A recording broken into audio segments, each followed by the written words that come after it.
An evening that should have been a celebration turns into a nightmare as a North Bay teenager gets into a serious scuffle with a sheriff's deputy. All of a sudden, I just felt an arm around my neck, and that's when he lifted me up off the ground and threw me face first into the ground.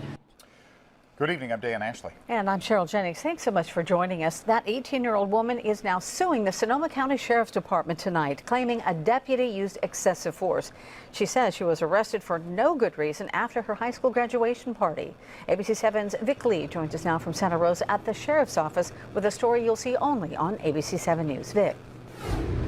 Well, that teenager who's suing the Sheriff's Office stands about 5 foot tall and weighs about 115 pounds. Now, her attorney says the deputy she's charged with excessive force is bigger and stronger, and that there was no reason, he says, for that deputy to use the amount of force that he did. The car was... Gabby Lemos graduated from high school in June. Her family threw a party at home to celebrate.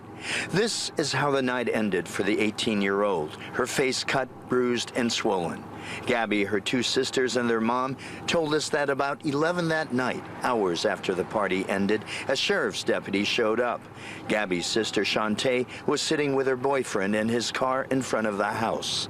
They say the deputy questioned both, then acted aggressively toward Shantae, trying to get her out of the car. And he was just angry from the get-go, from the second he got out of the car.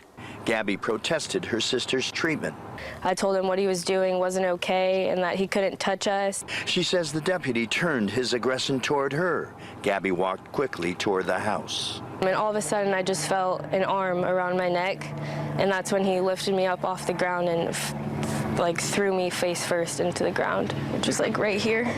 She was arrested, taken to the hospital, jailed, and booked for battery on an officer and resisting arrest. Yeah. Did you resist? No, there was no way I could have. He was on top of me with my hands behind my back. Gabby required more medical treatments after her face began swelling again. Ultimately, the DA dropped the charges. That was after the charging deputy had reviewed the body camera footage of the event.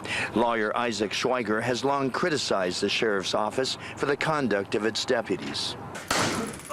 2 years ago, they tasered Essa Roth 23 times at the county jail after he was arrested on a DUI.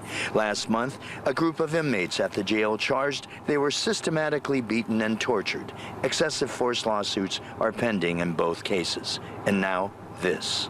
Schweiger says there were some 1,600 use of force incidents in the jail these past 6 years, none of which the sheriff's office concluded was excessive.